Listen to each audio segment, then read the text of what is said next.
Hello guys, welcome to my YouTube channel let's join pharmacy. तो हमारा unit 2 का discussion चल रहा था, जिसमें हमने प्रीवियस वीडियो में drug use in therapy of shock के बारे में डिस्कस किया था। तो इस वीडियो में गाइस हेमाटेनिक्स, कोगुलेंट्स और एंटी कोगुलेंट्स के बारे में हम पढ़ेंगे, सीखेंगे। ये होते क्या है, इनका इम्पोर्टेंस कितना है, सब कुछ जो है ना हम इन डिटेल में वेरी क्लीन आपको मिल जाएंगे। नोट्स के बिल्कुल फ़िक्र मत कीजिए, नोट डिस्क्रिप्शन में अवेलेबल है। आप फ्री ऑफ कॉस्ट जो है ना नोट्स डाउनलोड कर सकते हो। बस आपको इतना ही फ़िक्र लेना है कि मैं इस वीडियो को किस तरीके से अंडरस्टैंड कर लूँ। अंडरस्टैंड कर लेने की कोई ज़रूरत नहीं, बस आप देखेंगे तो ऑटोमेटिक आपको अंडरस्टैंड हो जाएगा। चलिए तो फिर स्टार्ट करते हैं वीडियो। तो सबसे पहले देखते हैं guys introduction, that is drugs acting on haemopoietic system. Okay, first one introduction क्या बोलता है, देखिए the word haemopoietic relates to blood making process. The main function of the blood is a transportation of the oxygen and nutrients required by the cell and eliminates of waste from the body. Main blood का function main क्या है guys, ये क्या करता है, transport करता है oxygen को और न्यूट्रिएंट्स को, जो सेल को बहुत ही ज़रूरी है, और एलिमिनेट करता है वेस्ट प्रोडक्ट्स को फ्रॉम द बॉडी, मतलब बॉडी से बाहर डाल देता है। Then it also transport the hormones released by endocrine system. ठीक है, that the blood is made up of the plasma and formed elements. अब ये फॉर्म्ड एलिमेंट्स होते क्या है, the RBC, red blood cells, white blood cells, platelets, ये क्या है, फॉर्म्ड एलिमेंट्स है। ठीक है, ब्लड मतलब इन्हीं से बना रहता है blood. Next guys haematinics. Haematinics haematinics are involved in the formation of blood and is used in the treatment of anaemia. ये ब्लड को फॉर्म करने के लिए इंपॉर्टेंट है और एनीमिया में काम आते हैं। Haemoglobin is a major part of RBC to which oxygen molecules get bond. Haemoglobin ये एक मेजर है, आरबीसी का एक पार्ट है, जिसे ऑक्सीजन जाके बाइंड करते हैं, मतलब हीमोग्लोबिन को जो है ना ऑक्सीजन बाइंड करते हैं। ठीक है, अगर हीमोग्लोबिन अच्छा होगा तो ऑक्सीजन लेवल भी आपके बॉडी के अंदर अच्छा होगा। Body cells do not get a sufficient oxygen if an individual has a low और लो एच बी लेवल। अगर हीमोग्लोबिन लेवल कम रहा तो बॉडी सेल्स को ऑक्सीजन सही तरीके से, समझ रहे हो ना, हाँ, लो ऑक्सीजन क्यों, हीमोग्लोबिन अगर कम रहा तो। The main symptom of anaemia is fatigue, सुस्त होना, बैटरी लो हो जाना, एक मेन सिम्टम है ह्यूमन का battery low. Anaemia generally results from deficiency of the following factors, एक iron deficiency, folic acid deficiency और विटामिन B12 डेफिशिएंसी। इन तीन मेजर एलिमेंट्स का अगर गड़बड़ हो गया बॉडी के अंदर, मतलब कम हो गया, तभी जो है ना एनीमिया अटैक करता है गाइस। समझ रहे हो ना आप, यस। नेक्स्ट आयरन, सबसे पहले हम आयरन के बारे में डिस्कस करेंगे, मतलब किस तरीके से डेफिशिएंट होता है। अगर ये डेफिशिएंट हो गया तो बॉडी के अंदर क्या क्या होते हैं, अगर ये डेफिशिएंट हो भी गया तो हम इसको कैसे रिप्लेस कर सकते हैं, क्या डोज है इनका, ओके, साइड इफेक्ट्स क्या है, मैकेनिज्म क्या है, सब कुछ हम डिस्कस करेंगे। आयरन, जैसे कि आपको पता है इसका molecular formula Fe। The healthy adult human body contains around 3.5 gram of iron, of which 2/3 found in blood. Healthy human body जो है ना 3.5 ग्राम का उसके आयरन चाहिए, जो 2/3 मतलब इसका 2/3 जो है ना वो ब्लड के अंदर पाया जाता है। The remaining portion is preserved as a ferritin, किधर, ferritin as haemosiderin in the bone marrow. Okay, देखिए 2/3 पोजीशन जो है ना 3.5 ग्राम ऑफ आयरन, उसके अंदर 2/3 पोजीशन ब्लड के अंदर तैयार होता है, बाकी का रिमेनिंग जो है ना वो फेरिटिन की तरह प्रिजर्व होता है बोन मैरो के अंदर, स्प्लीन के अंदर, जैसे स्टमक के नीचे रहता है उसके अंदर, और मजल्स के अंदर स्टोर रहा रहता है। समझ रहे हो ना, yes. Next dietary sources of iron. Iron के सोर्सेस क्या है गाइस, देखिए आयरन लेवल रिच किसके अंदर रहते हैं, रिच लिवर के अंदर रहते हैं, एग यॉक के अंदर रहते हैं, ऑयस्टर, ड्राई फ्रूट्स, व्हीट ग्राम और ईस्ट के अंदर आयरन का कंटेंट ज़्यादा रहता है। इसलिए डॉक्टर्स लिवर खाइए। ओके, फिर आप जो है ना अगर पसंद करते हो तो शीप का लिवर खाइए, बफेलो का लिवर खाइए, मतलब ऐसा प्रेफर करते हैं डॉक्टर। मीडियम वाला iron meat, chicken, fish, okay, then spinach, banana, apple, ये मीडियम आयरन कंटेंट रहता है। पुअर मतलब कम अमाउंट में मिल्क रहता है गाइस। देन रूट वेजिटेबल्स, जैसे कि बीट रूट हो, ये आपका रेडिश हो, इसके अंदर। Next iron absorption.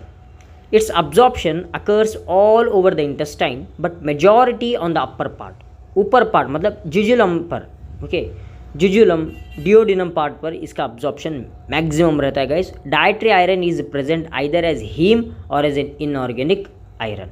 जो डाइट के अंदर जो आयरन रहता है ना वो एक हीम के अंदर हो सकता है या इनऑर्गेनिक आयरन के अंदर भी हो सकता है। और एक बात आपको याद रखना है, absorption of haem iron is better. जो डाइट के अंदर जो रहता है ना वो हीम में भी हो सकता है या इनऑर्गेनिक आयरन में भी हो सकता है, ठीक है। वो absorption of haem iron is better compare to the inorganic iron. हमारे बॉडी के अंदर मतलब इंटेस्टाइन जो अब्जॉर्ब करती है ना वो हीम आयरन को ज़्यादा अब्जॉर्ब करती है, हीम आयरन को एकदम अब्जॉर्प्शन कर लेती है as compare to the inorganic iron. Next, preparation and dose of iron. In case of iron deficiency anaemia, iron deficient anaemia, 25 milligram of iron needed, ठीक है, per day by increasing HB by 1%, ठीक है guys, समझ रहे हो ना। इन iron अगर deficiency हो गया तब क्या करेंगे, 25 mg ऑफ आयरन जो है ना डेली देना पड़ेगा, ओके, बाय इंक्रीजिंग 1%, धीरे धीरे इंक्रीज करते हम देंगे इसको। It is assumed that in oral therapy about 30% of iron is absorbed and therefore it is administered around 180 mg of elemental iron per day. Clear, 30% iron जब अगर ओरली देंगे तो अब्जॉर्प्शन होगा, इसलिए हम क्या करते हैं guys, 180 mg of elemental iron per day दे सकते हैं ओरली, ठीक है, समझिए आप। Oral iron preparation, it is the common and preferred route for the iron therapy, जहाँ ferrous salt have high iron content and can be absorbed easily than ferric salts. Iron salt are mainly used in the tablet form, okay, solution forms. Iron form जो है ना, iron salt जो है ना वो mainly tablet form के अंदर तैयार किया जाता है, ओके, सोल्यूशन के फॉर्म के अंदर कम तैयार किया जाता है, क्योंकि सोल्यूशन क्या करता है गाइस, ये सोल्यूशन जो है ना ये it forms the strain on the teeth, दांतों के ऊपर एक जो है ना धब्बा बैठा देगा, स्ट्रेन बैठा देगा, इसलिए they are preferred in the tablets form, समझ रहे हो ना आप। साल्ट एंड डोज, ये देखिए ये फॉर एग्जाम्पल्स है, हमारे आयरन के सम एग्जाम्पल्स हैं। फेरिक सल्फेट, इसको हम 0.3 ग्राम 3 टाइम्स इन अ डे दे सकते हैं। देन फेरिक अमोनियम सल्फेट, इसको भी जो है ना 1 ग्राम TID में दे सकते हैं। देन फेरस ग्लूकोनेट 0.6 TID में दे सकते हैं। देन फेरस फ्यूमरेट, इसको 0.2 ग्राम TID मतलब 3 टाइम्स इन अ डे दे सकते हैं। ये सब साल्ट है और डोज फॉर्म्स है आयरन के। पेरेंट्रल आयरन प्रिपरेशन, देखिए पेरेंट्रल प्रिपरेशन मतलब IV रूट वाले, IM रूट वाले जो कि सिस्टमिक सर्कुलेशन में एक्ट करते हैं, वो parenteral therapy is needed in critical cases. ये क्रिटिकल केसेस के अंदर इस्तेमाल होता है, जैसे कि आपका जो है ना इंटॉलरेंस टू ओरल थेरेपी, अगर ओरल थेरेपी में पेशेंट को इंटॉलरेंस हो रहा है या ओरल थेरेपी नहीं ले सकता है, उसको स्टमक डिस्टर्बेंस मतलब अनीमिया इस तरीके से अगर प्रॉब्लम है तो पेरेंट्रल रूट प्रिफर्ड बनना है। Improper iron absorption from intestine, severe iron deficiency anaemia, okay. In some cases क्या होता है गाइज, ओरल प्रिपरेशन में जो है ना अब्जॉर्प्शन इंटेस्टाइन से जो अब्जॉर्प्शन होता है ना वो कम हो जाता है ओरल डोज के अंदर, इसलिए इसको प्रेफर किया जाता है। The following parenteral preparations of iron are commonly use, वो है हमारे इंट्रामस्कुलर और इंट्रावेनस, इसको हम प्रिफरली यूज़ किया जाता है दोस्तों। Intramuscular preparation, it is commonly used preparation which contains 50 mg per ml of elemental iron, ठीक है, इसको हम मतलब इंट्रामस्कुलर के अंदर 50 ml पर ml दे सकते हैं, 50 mg per ml, okay. And daily 1 to 4 ml of injection is administered deep in IM route, यहाँ जो आपको दिख रहा है इंट्रामस्कुलर रूट 1 या 4 ml तक दे सकते हैं, मोर देन 4 ml नहीं दे सकते इंट्रामस्कुलर रूट के अंदर, इसको डेल्टॉइड मसल कहते हैं। क्या कहते हैं? Deltoid muscle. Then intravenous preparation, the first dose should be limited to 25 mg, then gradually increased to 100 mg पर डे। फर्स्ट क्या करेंगे हम 25 mg पर डे तक देंगे, initial starting dose, maintenance dose जिसे हम कहते हैं, बाद में जो है ना 100 mg पर डे तक इंक्रीज़ कर सकते हैं, हमारे mg 100 mg तक इंक्रीज़ कर सकते हैं, ठीक है। Therapeutic use, iron therapy is used in the treatment of iron deficiency anemia which results due to severe or chronic hemorrhage, malabsorption syndromes, malignancy, lactations, pregnancy, nutritional deficiencies, parasitic infection, इन सभी के अंदर okay in सभी को treat करने के लिए ये हम आयरन डिफिशियंसी मतलब ये आयरन का प्रोडक्ट्स इस्तेमाल करते हैं। टॉक्सिक इफेक्ट देखिए, अक्यूट टॉक्सिसिटी और क्रोनिक टॉक्सिसिटी, दो टॉक्सिसिटी है आयरन से होने वाले। First one is acute. यहाँ होता क्या है, अगर excessive intake of iron salts lead to acute toxicity, the symptom of acute toxic include abdominal pain होना, वॉमिटिंग हो जाना, डायरिया, शॉक होना, लिथर्जी, मतलब ये सभी जो है ना कॉमन सिम्टम्स है। और ये acute toxicity with in 30 minutes में हो जाता है। अगर आईवी रूट से देते हो तो विद इन 30 मिनट्स में हो जाएगा। Then chronic toxicity, chronic excessive iron is deposited in the liver. Okay, ज़्यादा आयरन क्या होगा, डिपॉजिट हो जाएगा आयरन की मात्रा में। Excessive iron is deposited in iron which leads to further organ damage और डेथ। ये डिपॉजिशन होना क्या आगे जाके क्या करेगा, ये ऑर्गन डैमेज कर देगा, क्लियर, और डेथ भी हो सकती है। फॉलिक एसिड, नेक्स्ट वाला देखिए, folic acid belongs to B complex group of vitamins and its deficiency causes megaloblastic anaemia. Megaloblastic anaemia इसका डिफिशियंसी है, जहाँ पर आरबीसी के सेल्स बहुत बड़े बड़े रहते हैं, ठीक है, अगर हीमोग्लोबिन उसके अंदर कम रहता है। Around 50 to 100 milligram per day folic acid is required, 200 to 400 mg day required in pregnancy and lactation. Pregnancy और लैक्टेशन के अंदर 200 से 400 mg ग्राम का जो है ना वो हमें चाहिए, मतलब फॉलिक एसिड चाहिए प्रेगनेंसी के अंदर, क्योंकि जब एम्ब्रियो पेट के अंदर रहता है ना उसको भी देना चाहिए ना आयरन के। समटाइम ब्लीडिंग हो जाता है, फॉलिक एसिड का लॉस हो जाता है, इसलिए। Yeast, green vegetables, liver are the rich sources of folic acid, समझ रहे हैं ना आप, यस। तो मैकेनिज्म ऑफ एक्शन की अगर बात करें तो folic acid is inactive biochemical compound that changes to tetrahydrofolic acid and methyl tetrahydrofolate in the presence of dihydrofolate reductase enzyme। देखिए फॉलिक एसिड एक्चुअली ये इनएक्टिव फॉर्म है। ये सबसे पहले क्या करता है guys, tetrahydrofolic acid and methyl tetrahydrofolate को कन्वर्ट करता है, ठीक है। फर्स्ट फॉलिक एसिड वो इनएक्टिव में रहता है, नेक्स्ट वो जाके जो है ना टेट्राहाइड्रोफॉलिक एसिड और मिथाइल टेट्राहाइड्रोफॉलेट में कन्वर्ट हो जाता है, किसकी मौजूदगी में, in the presence of dihydrofolate reductase enzyme, समझ रहे हो ना, हाँ। This further transported across the cell, ये क्या करेगा फर्दर जो है ना, मतलब ये एक्टिव हो जाएगा डाईहाइड्रोफॉलेट, मतलब ये जो है ना ये एक्टिव हो जाएगा फॉलिक एसिड, एक्टिव होके ये सेल के आर पार चले जाएगा और ये क्या करेगा guys, receptor mediated endocytosis for regulation of the erythropoiesis, मतलब आरबीसी सेल्स को बनाने के लिए, उन्हें निर्माण करने के लिए हेल्प करेगा। फॉलिक एसिड क्या करेंगे, स्टिमुलेट्स करेंगे production of RBC, WBC and platelets in the presence in person suffering from megaloblastic anaemia, समझ रहे हो ना आप, yes. Next pharmacokinetics, absorption primarily proximal jejunum, वहाँ होता है प्रॉक्सिमल जुजिनम के अंदर।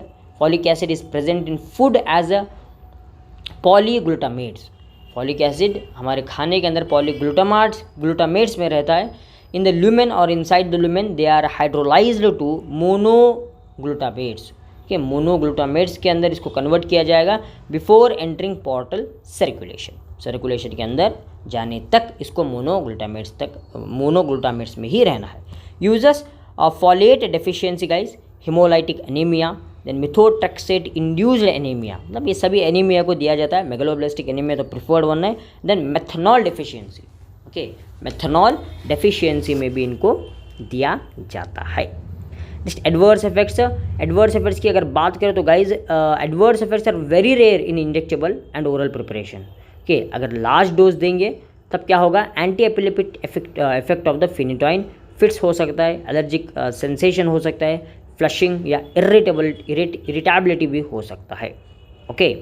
अगर लार्जर डोज देंगे तो जो है ना वो एंटी एपिलेप्टिक इफेक्ट ऑफ फिनिटॉइन को कॉन्ट्रैक्ट कर सकते हैं। मतलब जो पेशेंट्स फिनिटॉइन टैबलेट लेते हैं, फिनिटॉइन मतलब वो एक एंटी एपिलेप्टिक है, ओके, इस फिनिटॉइन टैबलेट्स के एफिकेसी को वो डिक्रीज कर देंगे या ब्लॉक कर देंगे। अगर फिनिटॉइन के एफिकेसी को ब्लॉक कर देंगे तो क्या होगा, पेशेंट जो है ना फिर उसको शेकिंग आ जाएगा, फिट्स आ जाएगा, सिंपल।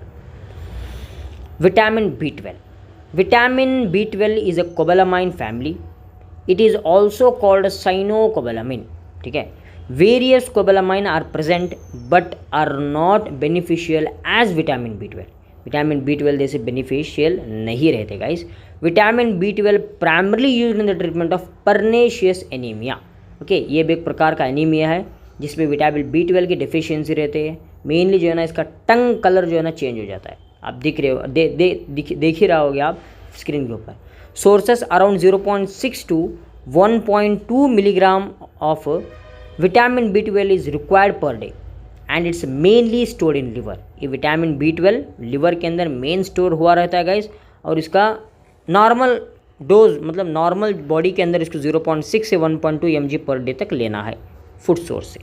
अगर इसमें कोई गड़बड़ हो गई तो it leads to vitamin B12 deficiency.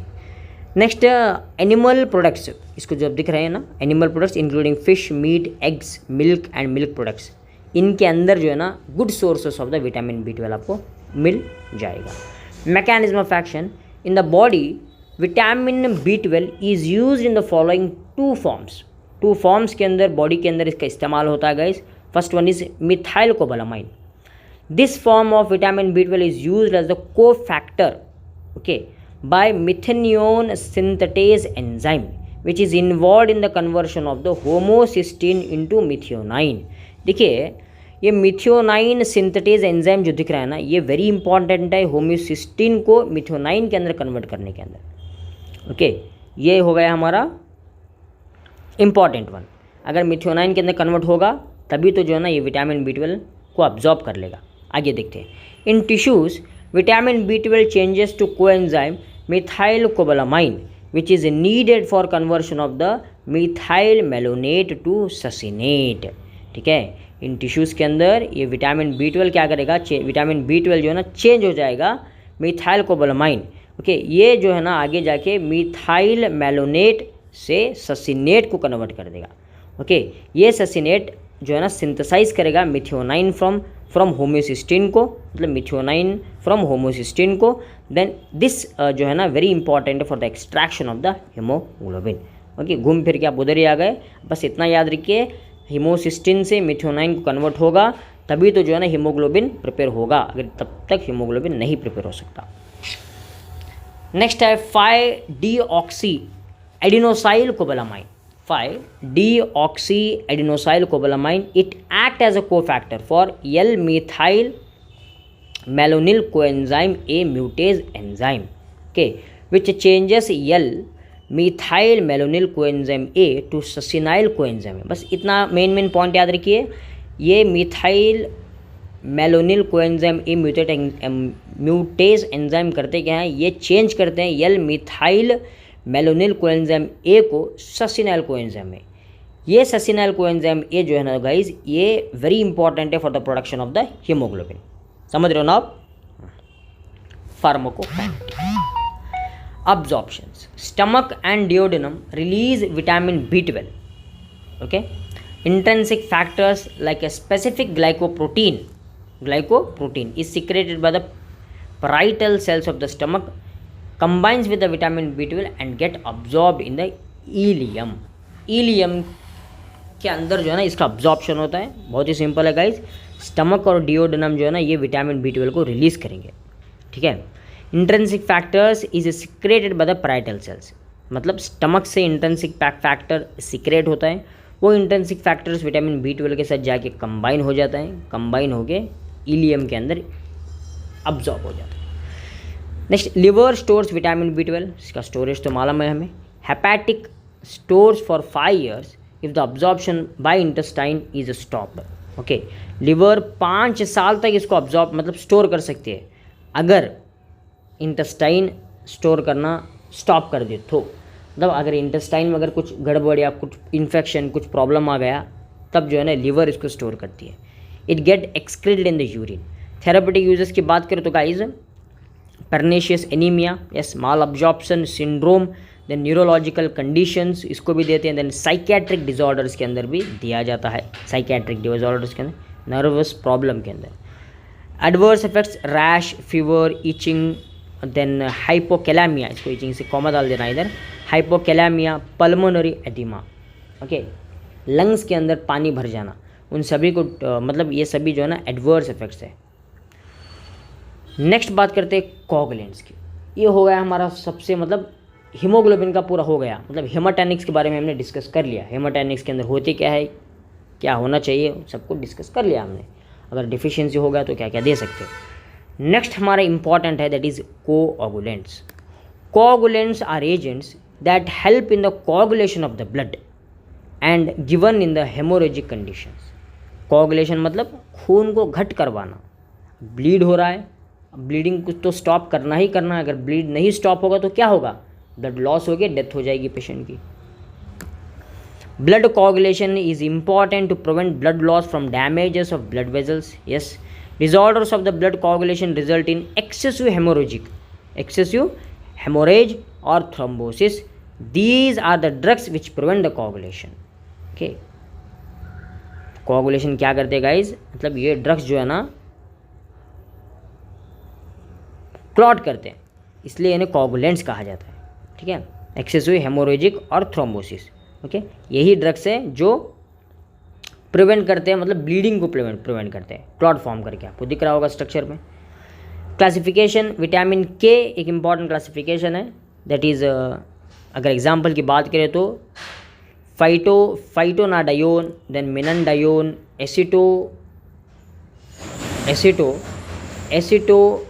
एसिटोमिनाथोन, मतलब वो फैट सॉल्यूबल है, देन मिननडायोन सोडियम बाइसल्फेट जो वाटर सॉल्यूबल है। मिसलेनियस फाइब्रिनोजिन जो ह्यूमन से एक्सट्रैक्ट किया जाता है, एंटी हीमोफिलिक फैक्टर और रूटीन। ये तो हो गए हमारे classifications. Vitamin K, it is a fat soluble dietary principle required for the synthesise of the clotting factors. मतलब क्लॉट, देखिए आपको पता है 13 क्लॉटिंग फैक्टर्स हैं, उन 13 क्लॉटिंग फैक्टर्स मतलब विटामिन के ऊपर डिपेंडेंट है। अगर विटामिन के रहा तो फैक्टर्स काम करेंगे, वो एक्टिवेट हो जाएंगे, ये नहीं रहा तो एक्टिवेट नहीं होंगे। तो ये प्रिंसिपल है, वो फैट सॉल्युबल, ये एक बहुत ही प्रिंसिपल मटेरियल है for the coagulation. It takes part in blood coagulation reaction, so it's indicated in the treatment of the haemorrhage. Bleeding के अंदर इनका ट्रीटमेंट स्पेसिफिक है। सोर्सेस की अगर बात करें तो green leafy vegetables, liver, cheese, butter and egg York, ये सभी जो है ना सोर्सेस है विटामिन के, जहाँ पर अधिक मात्रा में पाए जाते हैं। Next, mechanism of action, vitamin K is required for the synthesise of the various factors, मतलब factor 2, factor 7, factor 9 and factor 10 they take part in the blood coagulation reaction. Blood को क्लॉट करने के लिए बहुत महत्वपूर्ण है। The primary function of vitamin K is adding carboxylic acid group to glutamate residue. Okay, main function क्या है, ये विटामिन के क्या करेंगे, ये जो है ना कार्बोक्सिलिक एसिड ग्रुप ऐड करेंगे टू ग्लूटामेट रेसिड्यू। अगर कार्बोक्सिलिक एसिड ऐड हो गया ग्लूटामेट रेसिड्यू को, वो क्या फॉर्म करेगा, गामा कार्बोक्सिलेट रेसिड्यू। ओके, वो gamma carboxylate residue very important है ब्लड कोगुलेशन के लिए।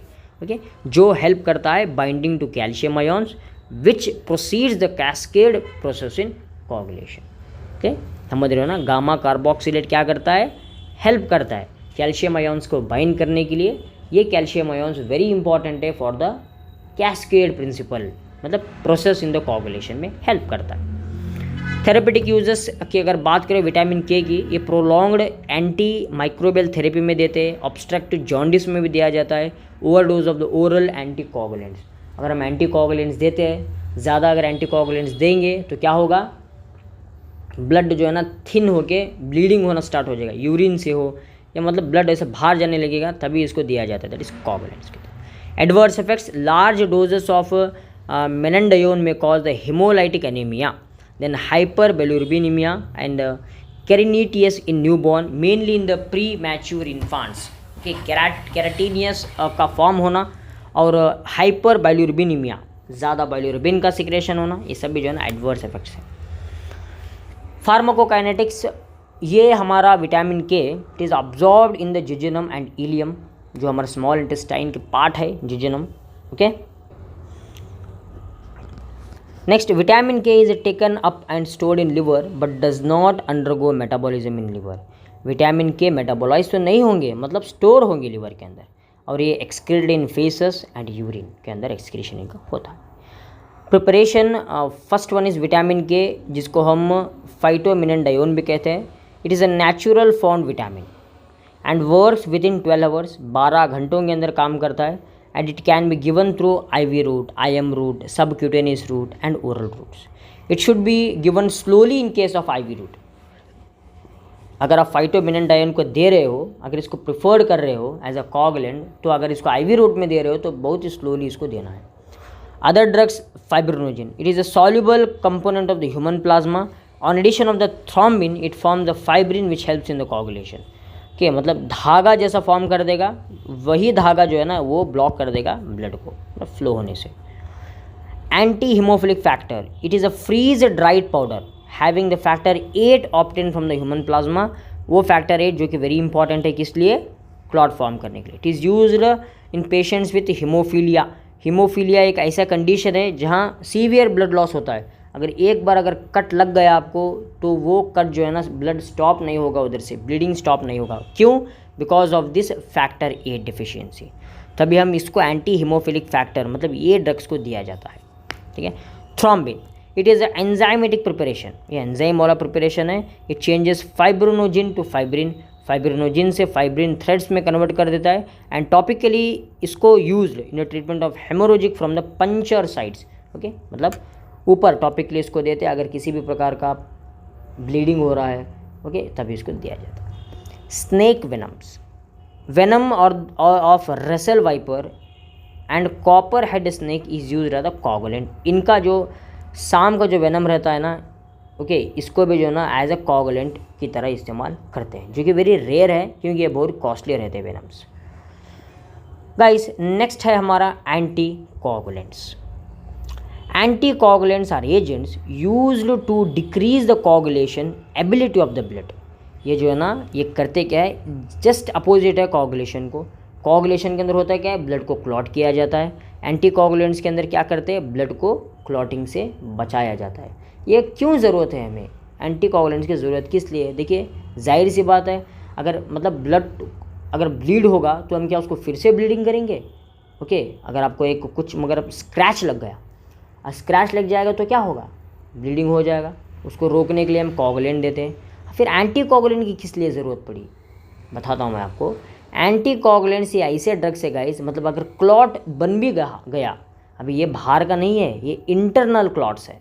जैसे कि आपके ब्लड वेजल्स के अंदर क्लॉट्स बनना, ओके, या आपकी किडनीज़ के अंदर या लंग्स के अंदर जिसको हम एम्बोलिज्म कहते हैं, अगर उधर अगर क्लॉट बनेंगे तो क्या होगा, ब्लड सर्कुलेशन में दिक्कत हो जाएगी, ब्लड फ्लो का कैरेक्टर चेंज हो जाएगा.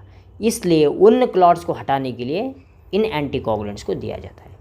They do not dissolve but they already formed the clots. मतलब जो ऑलरेडी फॉर्म्ड क्लॉट्स है उनको डिजॉल्व नहीं करेंगे, वो क्या करेंगे, इनहिबिट करेंगे द फॉर्मेशन ऑफ क्लॉट्स. आगे अगर फॉर्म होने वाले क्लॉट्स को इनहिबिट किया जाएगा. हेपारिन एंड वारफरिन जो वेरी इंपॉर्टेंट ड्रग्स है, एंटीकोगुलेंट्स अक्सर इस्तेमाल होते हैं मार्केट के अंदर. हेपारिन जो हमारा IV रूट में दिया जाता है, वारफरिन वो एक ओरली प्रिफर्ड ड्रग है. Classification, injectable anticoagulants, example is heparin, then ancrod और लिपिरुडिन.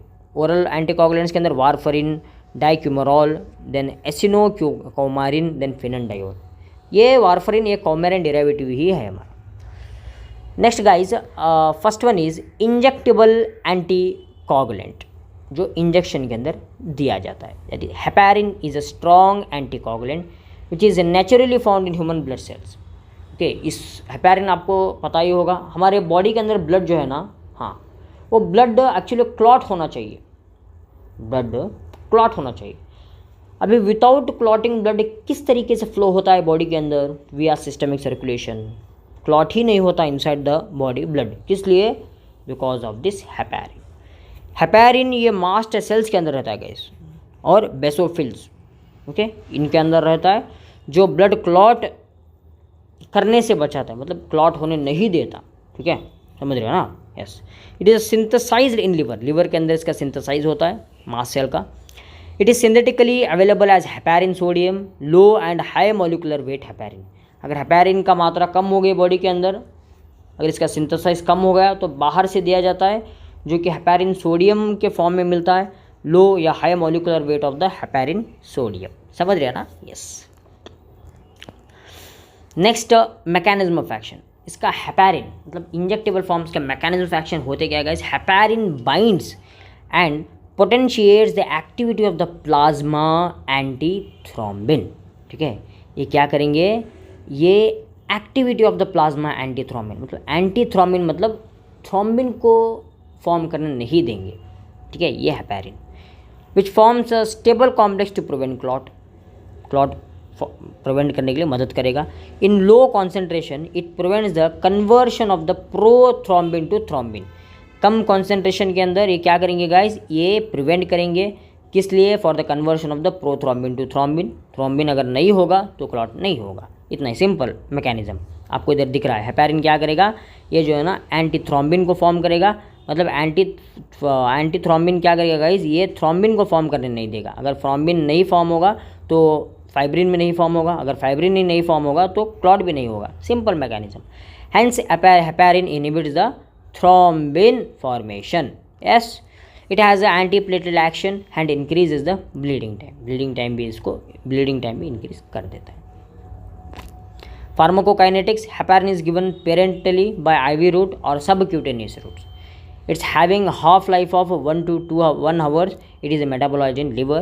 Therapeutic use, it is anticoagulant जो वेरिकोज वेन के अंदर दिया जाता है, पल्मोनरी एम्बोलिज्म के अंदर, और आर्ट्रियल और वेनस थ्रोम्बोसिस और एंजियोप्लास्टी के अंदर। ये आपको दिख रहा होगा, ये क्या है हमारा, ये जो है ना गाइज, इसको हम वेरिकोज वेन कहते हैं। मतलब वेन्स, पाँव के अंदर वेन्स दिखने लगते हैं, मतलब मोटे वाले वेन्स, पर्पल वेन्स आपको दिखते हैं, जिसको वेरिकोज वेन कहते हैं। इन वेरिकोज वेन को, इनके अंदर जो ब्लड रहता है ना, क्लॉट हुआ रहता है ना, उनको डिज़ोल्व करने के लिए इस एंटीकोगुलेंट्स को दिया जाता है।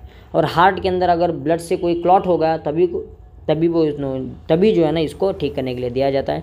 और हमारे लंग्स के अंदर अगर एम्बोलिज्म हो गया, मतलब लंग्स के अंदर किसी भी कारण से ब्लड का अगर क्लॉट हो गया तो उस क्लॉट को ब्रेक करने के लिए भी इस ही हेपेरिन को दिया जाता है आईवी या सबक्यूटेनियस रूट्स के द्वारा। Adverse effect, allergic reactions like fever, urticaria, anaphylactic shock. Okay, ये सभी जो है ना साइड इफेक्ट्स है। सडन पेशेंट एनाफिलैक्टिक शॉक में चले जाएगा, मतलब उसको रैशेस आ जाएंगे बॉडी के ऊपर, बहुत सारे इमरजेंसी कंडीशन है को। ठीक है, if heparin is used to 6 months और more it causes hair loss, osteoporosis, hair loss या एलोपेशिया हम कहते हैं हेयर लॉस को। अगर 6 महीने या उससे ज़्यादा अगर इस्तेमाल करें तो ये कंडीशन से गुजरना पड़ेगा। ओरल एंटीकोगुलेंट्स, हम आईवी मतलब पेरेंट्रल को स्टडी कर ले, उसके अंदर हेपेरिन मेन हमारा इंपॉर्टेंट है। Then oral anticoagulants, oral anticoagulants are the antagonistic of vitamin K. ये विटामिन के को जो है ना सिंथेसाइज करने नहीं देंगे। जाहिर सी बात है भाई, अगर विटामिन के अगर सिंथेसाइज नहीं होगा तो सिंपल क्लॉट नहीं फॉर्म होगा। Yes, that prevent the carboxylation of the glutamic acid residue eight many locations at the amino terminal and coagulation factor. यही ओरल एंटीकोगुलेंट विटामिन के को स्टॉप करेगा, यही विटामिन के कोगुलेशन फॉर्म करने नहीं देगा। The first used anticoagulant was the bishydroxycoumarin. Later synthetic coumarin derivatives were used. सबसे पहले इसको बिसहाइड्रोक्सीकौमारिन को इस्तेमाल किया जाता था, फर्स्ट ड्रग है एंटीकोगुलेंट मतलब ओरल देने वाला। इसके बाद में जो है ना डिफरेंट सिंथेटिक ड्रग्स को इस्तेमाल कर रहे हैं। Examples, bishydroxycoumarin, it has a half life of 24 to 100 hours तक इसका हाफ लाइफ है, जो कि वेरी लॉन्ग एक्टिंग है। Warfarin sodium, it has a half life of 36 to 44 hours. Its duration of access is 4 to 7 days तक ये काम करता है गाइस। ओके, देन एक्टिनोकौमारिन, ये actinocoumarin it is used an anticoagulant, it causes oral ulceration and GIT disturbance form कर सकता है। ठीक है, इसको अगर हम देंगे एज एंटीकोगुलेंट क्लॉट रोकने के लिए, अगर ये ज़्यादा मात्रा में हो गया तो जो है ना ओरल अल्सर्स, छाले दे देगा ज़बान में, और जो है ना जीआईटी को डिस्टर्ब कर देगा।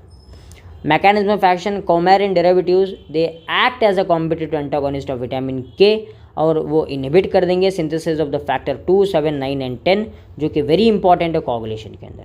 For coagulation factors gamma carboxylation is essential which is prevented by the coumarin derivatives.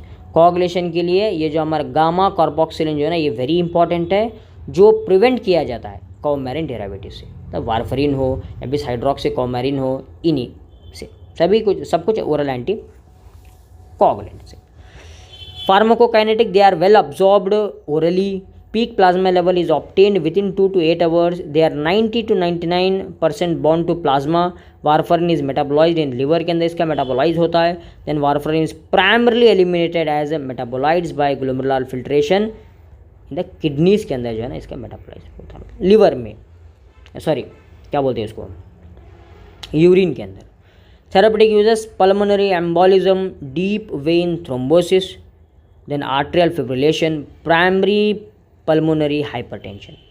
ये है हमारा एम्बोलिज्म, लंग एम्बोलिज्म जिसे कहते हैं, पल्मोनरी एम्बोलिज्म. ठीक है जी. क्लॉट बन गया इधर, यही क्लॉट जो है ना क्या करेगा, ये क्लॉट ब्लड को सीधी तरीके से सर्कुलेशन होने नहीं देगा. दैट लीड्स टू डेथ भी होने के चांसेस, हार्ट अटैक भी हो सकता है. Okay. Next is atrial fibrillation में भी. देन ये है हमारा डीप वेन थ्रोम्बोसिस, जहाँ मैं आपको बताया था. देखिए ये हमारा ये हेल्थी वेन है, ये है पूलिंग ब्लड, मतलब ब्लड देखिए पूल हो रहा है, मतलब इकट्ठा हो रहा है, जम रहा है, बोलस की तरह फॉर्म कर रहा है. हाँ, इसी को हम क्या कहते हैं गाइस, क्या कहते हैं, deep vein thrombosis. Side effects की बात करें तो हेमोरेज, फीवर, नोजिया, वॉमिटिंग, ये सब साइड इफेक्ट्स. यस, तो गाइस हमने पूरा जो है ना ये कंप्लीट कर लिया है हमारा चैप्टर, जिसमें हम haematinics, coagulants, anticoagulants clean and clear cut discuss कर लिया है. नेक्स्ट वीडियो में हम फिब्रिनोलाइटिक्स एंड एंटीप्लेटलेट्स और प्लाज्मा वॉल्यूम एक्सपांडर्स के बारे में डिस्कस करके और यूनिट टू को जो है ना 70% कंप्लीट कर लेंगे. डायूरेटिक्स और एंटी डायूरेटिक्स बचता है, उसको भी हम कंप्लीट कर लेंगे. तो आप देखिए अब तक स्टडी कर लिए, मतलब आपको थोड़ा बहुत भी अगर नॉलेज मिली, हाँ भाई मैं इतना सीखा हूँ, तो आप चैनल को बगैर सब्सक्राइब करे मत जाइए, ज़रूर सब्सक्राइब करें और बेल आइकन को भी आप ऑन कर लीजिए और लाइक बटन भी दबाइए. कमेंट करें, कमेंट कुछ ना कुछ तो, हाय बाय कुछ ना कुछ तो कमेंट करो भाई, कमेंट करो, समझ रहे हो ना. नोट्स फ्री ऑफ कॉस्ट दे रहा हूँ डिस्क्रिप्शन में, PDF फॉर्म के अंदर डाउनलोड कर लो, सीखो उसको. ठीक है, थैंक यू गाइस.